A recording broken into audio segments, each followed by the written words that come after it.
Hello, good afternoon and welcome to Bonsai Garden with me, Mark Sanders. Just a follow on from the other videos that I've been doing, short and sweet. But I just thought I'd just come in and just share a little few things with you, and it's all good. I've got this, one of two actually. I've grown this one from seed, and this is an English ash, which is absolutely grown beautifully. It's got a little bit of, well, dying back a little bit now because obviously the winter's up on us, and I thought I'd just bring it in and just make sure that it's all right. I was gonna put it in a different pot, but 'cause I thought it was there was roots on the top, but it's not. It's all the organic matter that was in there, so it fooled me a little bit. But I thought, well, I'll just check it over just to make sure that it's okay.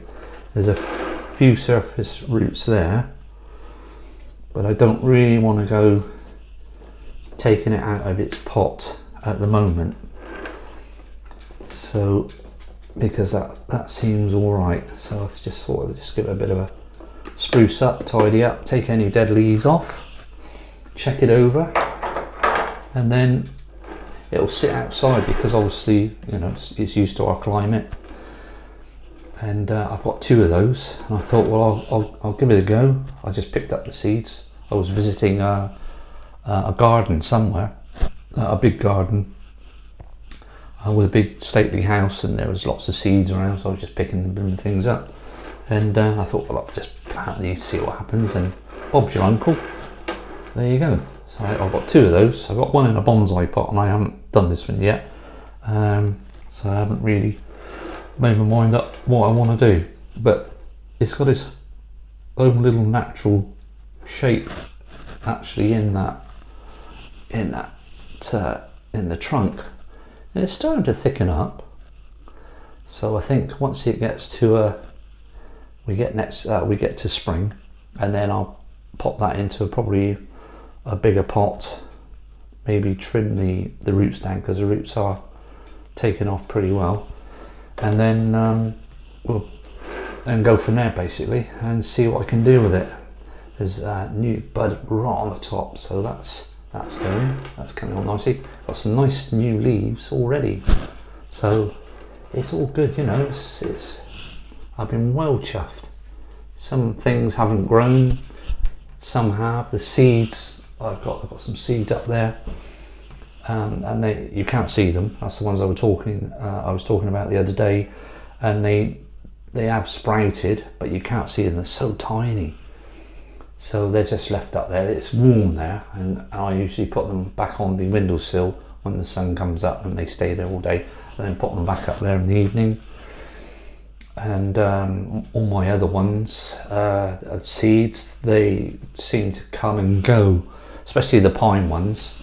I think I might have lost a couple of those. A few of them were okay, but all in all, I'm quite happy what's come up.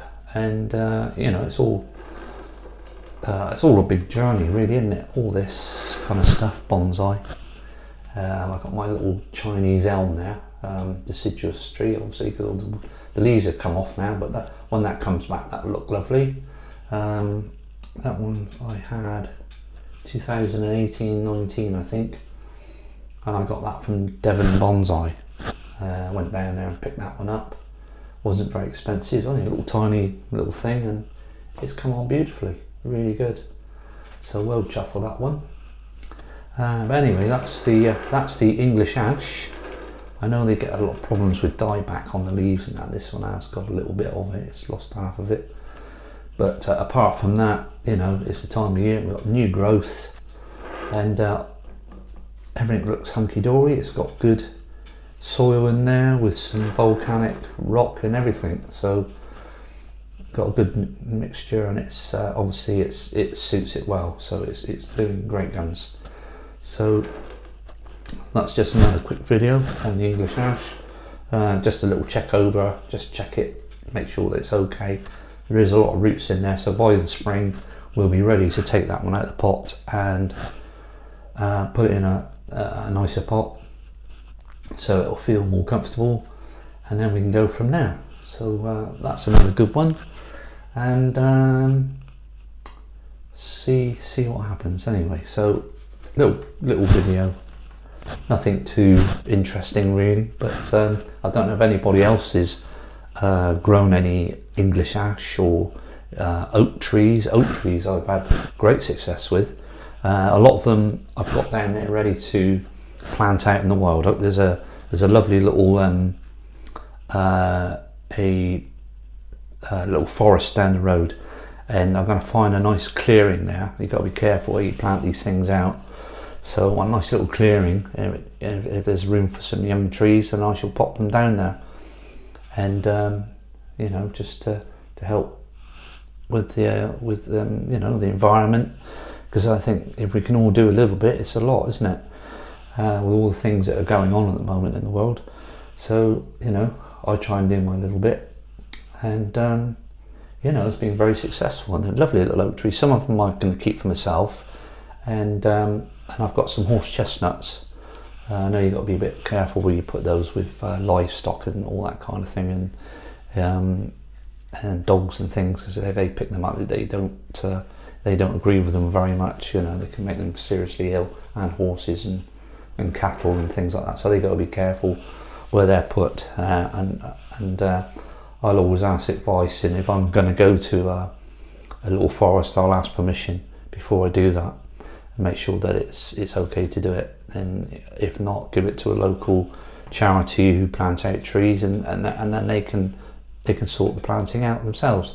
We do have a local group that do that, so I might even approach them as well and say, you know, there's like half a dozen or a dozen plants there, you're quite welcome to them, and they can plant them out in the wild. So anyway, enough waffling on. That's a lovely little English ash. I've got two of these, so that's basically it. I've got another video to come up, which is a cactus, which is going to be interesting. So I'll say farewell for now, and I'll see you in the next video. Take care of yourselves. Thanks for watching. See you soon. Bye.